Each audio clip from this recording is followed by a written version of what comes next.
yabo namhlanje i-full moon 31 May 2026. Full moon ke ama radiations aqala 3 days before the actual full moon and 3 days after. So ayipheleli la.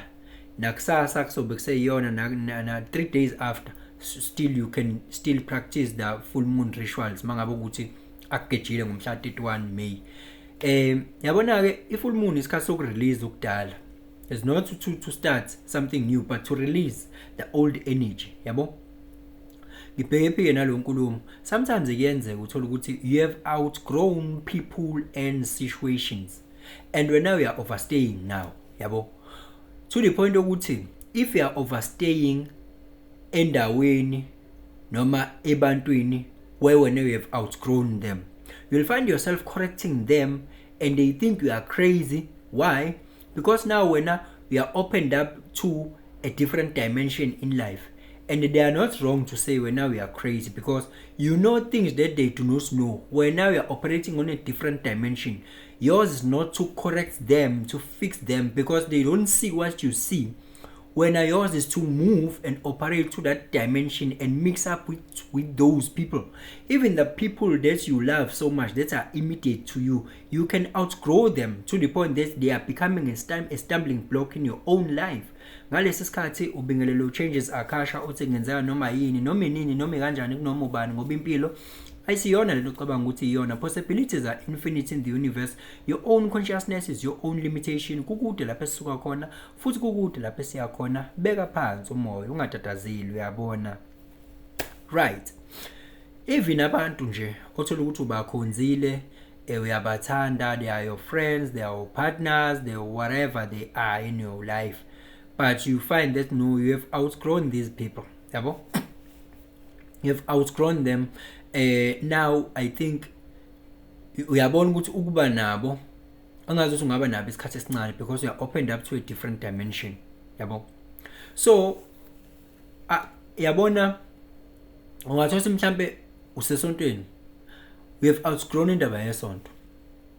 Ukuyithola wena ucorrect abantu la esontweni ukuthi bebuka izinto ngendlela oyibuka ngayo wena, they will going to say you are crazy, so uhlaselwe nama demon, and bazobe be right because vele wena no wrong ngoba usendaweni ongabelongi kuyo, yabo.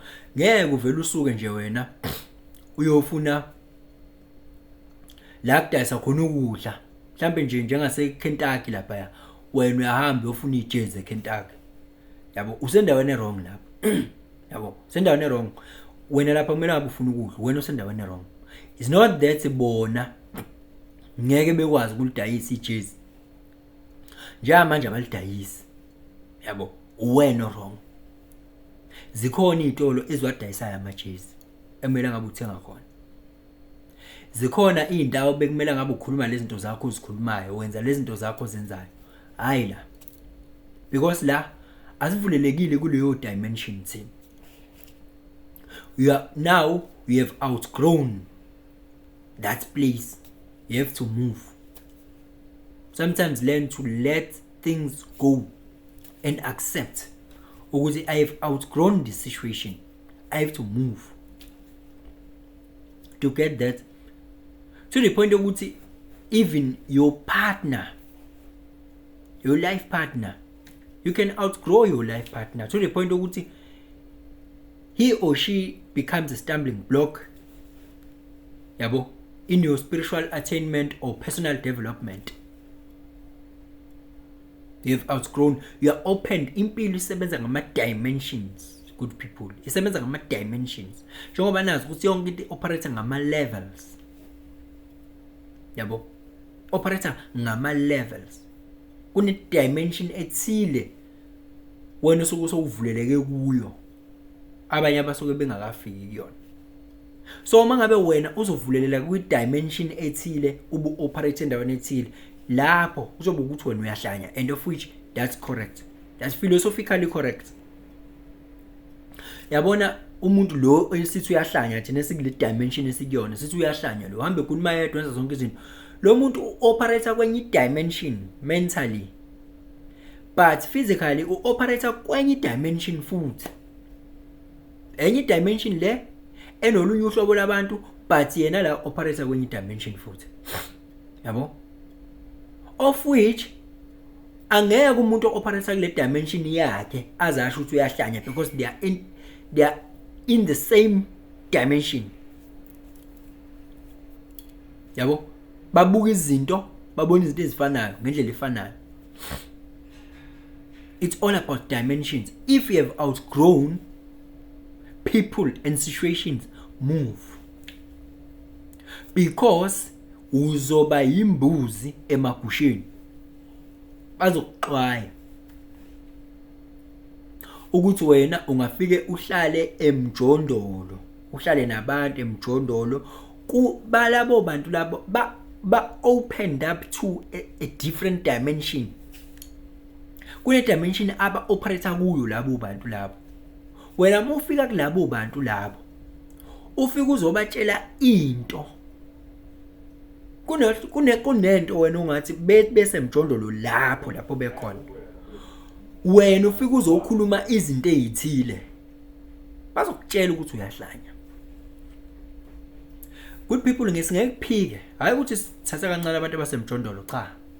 Singeke kuphike ukuthi kunabantu abathile, abantu abahlala endaweni ezithile nabaphila impilo ethile, bavuleleke kwi dimension ethile yempilo.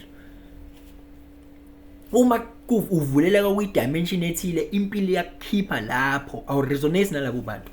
Banganani abantu ngakini abathi bekade bexayekele bebehlala ngalapho, once wa right umuntu wasuka lapho, yabo.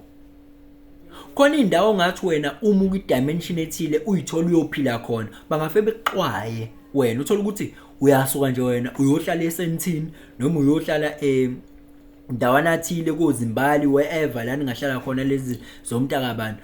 Uthola ukuthi ngoba wena uthola ukuthi awukaqualify ukuba kulo, awukavuleleki, uyithole nje ulapho, yabo, kodwa wena mentally awukakabi ready ukuthi ube lapho, yabo. Into ezokwenza bazokuxwaya, ngobani kuzobonakala, uzoziveza vele ukuthi wena la awukakabelongi la, usa operator kwenye dimension wena engadingeki ngabe kubekela, yabo. Ufike nje la ngephutha, mhlawumbe uvakashela umngane wakho noma whatever the case oyitholula, uzobonakala ngoba kunama dimensions empilweni. Uma usuyi outgrowile any dimension, you move to the next dimension where you'll find different people with different mindsets and all of those things, and life is moving differently lapho futhi, yabo. So don't be afraid to let people and situations go if good they are the stumbling block in your own life because you have outgrown them. Wawayithola unomngane okhula naye, ukhule nalomngane bese impilo yakuthatha ikubeka kwelinye izinga, niqhelelana nalomngane wakho for some time, mhlambe 3 years or 5 years or more, niqhelelane naye. Impilo ikufundisa ezinye izinto, you opened up to different opportunities, you see different people, you experience a different dimension of life. Kodwa kube ukuthi umngane wakho uyamkhumbula ngoba uyamthanda, bese uyithole sowuhlangana naye futhi umngane wakho subuyile mhlawumbe usungalapho ngakini, uthola ukuthi lo mngane wami loyana ilanguage ayisafani manje, it seems like ngisamfuna umngane wami kodwa akusahlangani, inkulumo yethu ayisahlangani nomngane wami, inkulumo yethu ayisahlangani, I've outgrown him or her, ayisahlangani inkulumo, yabo. Kumele ukwamukele ukuthi khona izinto ezinjalo. Good people, we are operating with mind. You that you say you are is mentally created, and if you open to a different portal in life, your mental processing will change, and there are people that you are not going to resonate with.